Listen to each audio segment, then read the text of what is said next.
Hello everyone, very welcome to step up academy, जहां पर आप लोगों की सक्सेस है हमारा सेटिस्फैक्शन। और मेरा नाम है राहुल गुरुंग और आज हम लोग यहां पर पढ़ने वाले हैं केमिस्ट्री का एक बहुत ही ज्यादा इंपॉर्टेंट टॉपिक जो कि होने वाला है नॉर्मेलिटी। ठीक है, फिजिकल केमिस्ट्री हो, ऑर्गेनिक हो, इनऑर्गेनिक हो, मोलैरिटी और नॉर्मेलिटी कंसंट्रेशन टर्म की वो इंपॉर्टेंट टर्म्स होती हैं जिसके बिना कोई भी केमिकल को बना पाना पॉसिबल नहीं हो पाता है, क्योंकि कैलकुलेशन करना पड़ता है। पहले भी मैंने बता के रखा हुआ है कि ये कोई जूस बनाने की फैक्ट्री नहीं है या फिर ये कोई ठेला नहीं है जहां पर जो मन आया स्वाद अनुसार डाल दिया गया। यहां पर अगर आपको डिजायर्ड प्रोडक्ट चाहिए तो आपको कैलकुलेशन के अंदर बहुत ज्यादा एक्यूरेसी रखनी पड़ती है। तो उसी बात पर आज हम लोग पढ़ने वाले हैं हमारा टॉपिक, जो कि होने वाला है क्या, नॉर्मेलिटी। चलिए जी, फटाफट से स्टार्ट कर लेते हैं। सबसे पहले काम होता है कि यार डेफिनेशन को समझाना। ठीक है, अच्छा, डेफिनेशन से पहले भी एक कितनी इंपॉर्टेंट बात लिखी हुई है, देख रहे हो यहां पे क्या लिखा है? इंपॉर्टेंट बात कि जो आपके पास में नॉर्मेलिटी होती है वो टेम्परेचर पे डिपेंडेंट होती है। बहुत इंपॉर्टेंट बात है, इसके ऊपर क्वेश्चन पूछा जाता है। चार ऑप्शन दे दिए जाते हैं, बताओ चारों में से कौन टेम्परेचर डिपेंडेंट होता है और कौन टेम्परेचर इंडिपेंडेंट होता है। एक एग्जांपल अभी मैंने बता दिया कि टेम्परेचर डिपेंडेंट क्या होता है, नॉर्मेलिटी। अगर आप लोगों को और भी एग्जांपल पता है तो कमेंट बॉक्स खुला है यार, कमेंट बॉक्स पूरा खुला है, उसके अंदर फटाफट से लिख दो कि sir temperature dependent term normality के अलावा और क्या होती है। जरा चेक करते तुम लोगों का नॉलेज भी कितना है। ठीक है, चलो आगे बढ़ते हैं, बात करते हैं यहां पे नॉर्मेलिटी की। तो भाई डेफिनेशन को सबसे पहले पकड़ते हैं। डेफिनेशन क्या बोलती है? जब कभी भी gram equivalent weight of solute और volume of solution in litre का रेशो लिया जाता है तो उसे क्या कहा जाता है? सर उसे कहा जाता है नॉर्मेलिटी। ठीक है, बड़ा सिंपल सा है। अब देखो ये वाली टर्म तो बड़ी आसान है, volume of solution in litre, ये बहुत आसान है। मेन प्रॉब्लम किसके साथ में है? ग्राम इक्विवेलेंट वेट ऑफ सॉल्यूट, इसके साथ में है। तो जरा फटाफट देखते हैं कि ये ग्राम इक्विवेलेंट वेट ऑफ सॉल्यूट आखिर होता क्या है। ठीक है, चलिए जी देखते हैं यहां पे। अच्छा, ग्राम इक्विवेलेंट वेट को मैं थोड़ा सा शॉर्ट फॉर्म में लिख देता हूं, कुछ ऐसा। तो ये क्या हो गया, ग्राम इक्विवेलेंट वेट।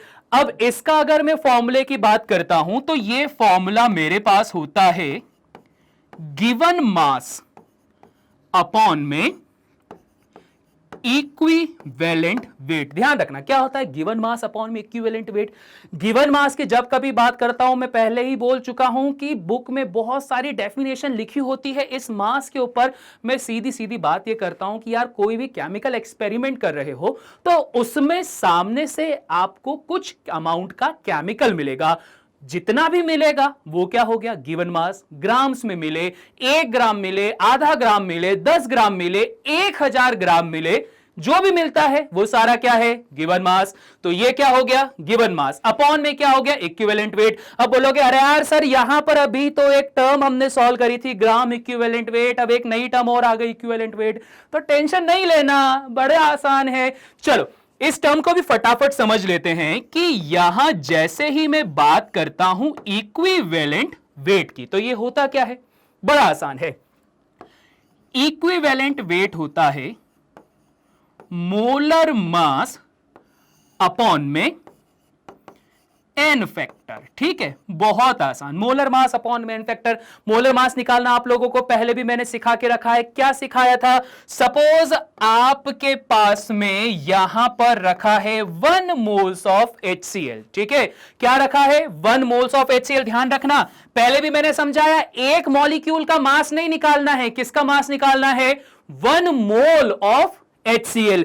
तो 1 मोल ऑफ HCl एक्चुअली में 6.022 10 टू द पावर 23 पार्टिकल्स। इतने सारे पार्टिकल्स होते हैं, एक नहीं है, कितने सारे हैं, 6.022 इंटू 10 टू द पावर 23। इतने सारे पार्टिकल्स का जब आप कॉम्बिनेशन करते हो और उसका जब मास निकालते हो तो वो क्या कहलाएगा, 1 मोल ऑफ एलिमेंट या फिर मॉलिक्यूल, जो भी कुछ होगा उसका मास कहलाएगा। ठीक है, चलिए जी बात करते हैं आगे। जरा इसको मैं यहां से डिफरेंशिएट कर देता हूं। यहां अगर मैंने बात करी है कि मेरे पास में रखा हुआ है 1 मोल्स ऑफ HCl, तो इस 1 मोल ऑफ HCl के अंदर क्या क्या रखा हुआ है सर? इसके अंदर 1 मोल हाइड्रोजन के एटम रखे हुए हैं सर। इसके अंदर 1 मोल ऑफ क्लोरीन के एटम रखे हुए हैं। हाइड्रोजन के 1 मोल एटम का मास कितना होता है सर? 1 ग्राम। क्लोरीन के 1 मोल एटम का मास कितना होता है? 35.5 ग्राम्स। दोनों को ऐड करा, कितना आ गया? 36.5। तो ये क्या हो गया? Molar mass. बड़ा आसान है, बहुत आसान है। इसके बाद में अगली बात आती है कि सर मोलर मास निकल गया, एन फैक्टर मतलब क्या? तो चलो ये भी देख लेते हैं, बड़ा आसान है। अगर मैं बात करता हूं एन फैक्टर की, तो एन फैक्टर का मतलब यह होता है कि जो भी कंपाउंड तुम्हारे पास में रखा गया है, इस कंपाउंड में कितने इलेक्ट्रॉनों का एक्सचेंज हो रहा है। सबसे सिंपलेस्ट बात बता रहा हूं मैं, दुनिया जहान की डेफिनेशन है सर, एक डोनर बन रहा है, एक एक्सेप्टर बन रहा है, इसने ये करा उसने वो करा, दुनिया जहान की बातें होती हैं। सबसे सिंपल, सबसे इजी, सिर्फ और सिर्फ कहां सुनने को मिल रहा है? स्टेप अप एकेडमी में, है ना। ध्यान रखना, क्या बोला मैंने? जब भी एन फैक्टर निकालना हो, बस इस बात का ध्यान रखना कि कितने इलेक्ट्रॉनों का एक्सचेंज हो रहा है। HCl में कितने इलेक्ट्रॉनों का एक्सचेंज? अरे बचपन से पता है सर, हमने बचपन से सुन के रखा है H पॉजिटिव Cl नेगेटिव। तो कितने इलेक्ट्रॉन्स की बात चलेगी सर? एक इलेक्ट्रॉन की बात चलेगी। एक इलेक्ट्रॉन दिया जाएगा और वही एक इलेक्ट्रॉन लिया जाएगा। सो यहां पर बात करते हैं कि यहां पर क्या कहानी होगी। तो सर यहां पर एन फैक्टर कितना हो जाएगा सर? यहां पर हो जाएगा 1। किसका एन फैक्टर सर? HCl का। ठीक है, बड़ा आसान है। पर वहीं पर अगर मैं सल्फ्यूरिक एसिड ले लूं H2SO4, तो अब इसका एन फैक्टर क्या? अरे सर ये भी बहुत आसान है। कैसे आसान है? चलो समझ लेते हैं। जब तुम इसे तोड़ते हो तो क्या मिलता है? Twice of H positive and SO4 2 negative. कितने इलेक्ट्रॉन का एक्सचेंज करा है? 2 इलेक्ट्रॉन का। तो सल्फ्यूरिक एसिड का आपके पास एन फैक्टर कितना हो गया? 2। ये लीजिए, ये हो गया सल्फ्यूरिक एसिड का एन फैक्टर। खत्म बात। इतना आसान था। एन फैक्टर में बस इतना ही करना है, जो भी मॉलिक्यूल रखा रहे उसको तोड़ो, तोड़ते टाइम पर देखो कितने इलेक्ट्रॉन का एक्सचेंज किया जा रहा है। अब इन सभी फॉर्मूले को मैं कंबाइन करके यहां पर नॉर्मेलिटी का वो फॉर्मूला बनाऊंगा जो एक्चुअली में तुम लोग यूज करने वाले हो। चलो देखते हैं। ग्राम इक्विवेलेंट वेट ऑफ सॉल्यूट। तो भाई ग्राम इक्विवेलेंट वेट सॉल्यूट क्या था? गिवन मास अपॉन में इक्विवेलेंट वेट। तो गिवन मास को मैंने क्या समझाया था कि सर कुछ भी हो सकता है, तो उसको क्या मान लिया हमने? x मान लिया। अब बात करते हैं इक्विवेलेंट वेट की। इक्विवेलेंट वेट क्या सर? मोलर मास अपॉन में एन फैक्टर। तो चलिए जी इसको भी लिख लेते हैं। यहां पर मैंने लिख दिया मोलर मास अपॉन में एन फैक्टर। एन फैक्टर को मैं एन लिखने देता हूं, ठीक है, मल्टीप्लाइड बाय अपॉन में वॉल्यूम ऑफ सॉल्यूशन। किस में लिखा है? लीटर में। पर मैंने क्या बोला था? लैब में जब कभी तुम टेस्ट करते हो तो ऐसा तो नहीं है कि तुम 3000 लीटर का टेस्ट कर रहे हो, 4000 लीटर का टेस्ट कर रहे हो। टेस्ट कैसे करते हैं? छोटे छोटे से तुम्हारे पास में वो बीकर रहते हैं, टेस्ट ट्यूब रहते हैं, तो क्वांटिटी मिलीलीटर में ली जाती है। सो फॉर दैट रीजन यहां पर भी क्वांटिटी किस में लेनी है? मिलीलीटर में, न कि लीटर में। तो ऑब्वियस बात है सर, इस लीटर को मिलीलीटर बना दीजिए। चलिए जी फटाक से इसको हम लीटर से मिलीलीटर में कन्वर्ट कर देते हैं। बड़ा ही आसान है। करना क्या है? जब भी ऐसी सिचुएशन आए तो ऊपर लिख दिया जाए 1000 और यहां पर वॉल्यूम ऑफ सॉल्यूशन। किसका वॉल्यूम था? अरे सर सॉल्यूशन का। किस में आ गया? मिलीलीटर में आ गया। और पता है यहां से एक और बात हो जाएगी। क्या बात हो जाएगी? अब तुम चाहे तो इसको ऐसा कर सकते हो, थोड़ा सा इसको हम इरेज कर दें। यहां पर जो मैंने मोलर मास लिखा हुआ था ना, अपॉन में क्या चल रहा था? N factor. तो एक काम करो, वो जो एन फैक्टर था ना, उसे क्या कर दो? ऊपर लिख दो, ऐसा लिख दो। और जैसे ही ये फॉर्मूला बन गया तो तुम्हें कुछ याद आया? ये क्या था? कहीं पर देखा देखा लग रहा है? गिवन मास अपॉन में मोलर मास, 1000 अपॉन में वॉल्यूम ऑफ द सॉल्यूशन। कुछ याद आया? देखा देखा जैसा लग रहा है? तो हां जी, बिल्कुल सही है। और ये जो देखी देखी सी चीज थी ना, ये तुम लोगों को एक चित्र से समझाया जाए। ये देखो, इमेज दिखाई दी? इमेज में क्या दिखाई दे रहा है? एक पिक्चर का सीन है। ये पिक्चर थी बड़ी फेमस, कर्ण अर्जुन, तुम लोगों ने देख के रखी हुई है। तो पता है ये वाली जो डेफिनेशन थी ना, ये कर्ण अर्जुन वाली, वो कैसी है? यहां पर जो शाहरुख खान है, ये रिप्रेजेंट कर रहे हैं हमको नॉर्मेलिटी दिखा के। ठीक है, ये क्या हो गए सर? ये हो गए हमारे पास में नॉर्मेलिटी। सलमान खान क्या हो गया? सलमान खान हो गया यहां पे मोलैरिटी, और जो इनकी मदर है वो क्या हो गई? N factor. तो सलमान और शाहरुख के बीच में रिलेशन जो बना है वो किसकी वजह से बना? एन फैक्टर की वजह से। और यही वो एक इंपॉर्टेंट रिलेशन होता है जिसको आप कुछ ऐसा देखते हो, normality is equal to N factor into molarity. बहुत ही काम का रिलेशन होता है। और इस काम के रिलेशन पे एक बहुत ही शानदार सा क्वेश्चन हम लोग करने वाले हैं, देखकर मजा आ जाएगा, क्योंकि वो क्वेश्चन तुम लोगों ने काफी बार पहले देखा हुआ है। ठीक है, चलिए जी, अभी मैं करता हूं इसको इरेज और बढ़ते हैं हम हमारे क्वेश्चन की तरफ। तो क्वेश्चन ने क्या बोला? Find the normality of a decimolar sulphuric acid solution. कुछ नहीं दिया, एक लाइन लिख दी और बोला सॉल्व कर दो। हमने भी चैलेंज को एक्सेप्ट कर लिया, हमने बोला हाँ कर देंगे, कोई समस्या नहीं। ठीक है, चलिए जी देखते हैं क्या बोला गया।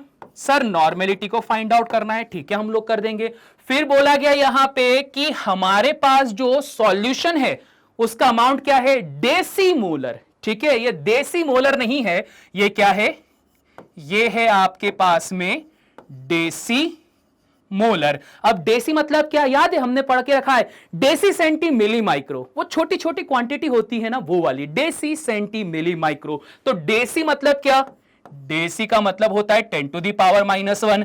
मोलर मतलब क्या? इसकी मोलैरिटी हो गई 10 टू द पावर -1। सॉल्यूशन किसका है? सर सॉल्यूशन है सल्फ्यूरिक एसिड का। और बच्चा बच्चा ये जानता है सल्फ्यूरिक एसिड ब्रेक डाउन होता है 2H positive plus SO4 2 negative. कितने इलेक्ट्रॉन का एक्सचेंज? 2 इलेक्ट्रॉन का एक्सचेंज।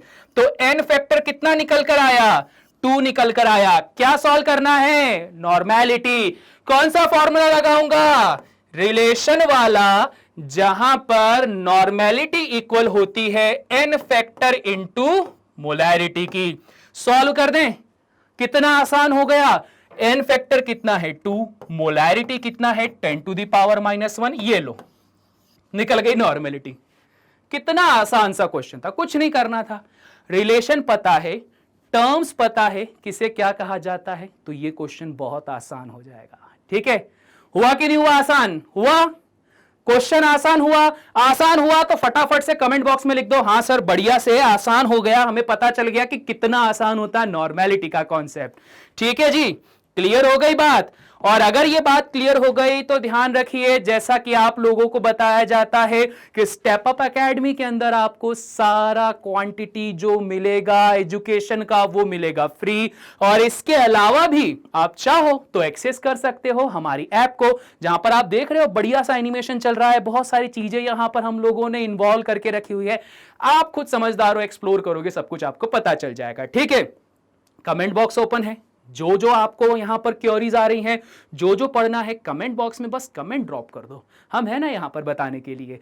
और इसी टैगलाइन को ही हम लोगों ने यहां लिखा हुआ है कि यूअर सेटिस्फैक्शन आवर सक्सेस, कि जिस दिन आप लोगों को सब कुछ यहां मिल जाएगा, आप लोगों के सारी क्वेरीज दूर हो जाएंगे, आप सेटिस्फाइड हो जाओगे, तो वही हमारे लिए होने वाली है सक्सेस। सो इसी नोट के साथ में करते हैं इस लेक्चर को एंड, मिलते हैं एक नए टॉपिक के साथ में। तब तक के लिए स्टेप अप एकेडमी को कर दो सब्सक्राइब, जो भी क्वेरीज हो उसको लिख दो कमेंट बॉक्स में। मिलते हैं आप सभी से, तब तक सभी को टाटा बाय बाय।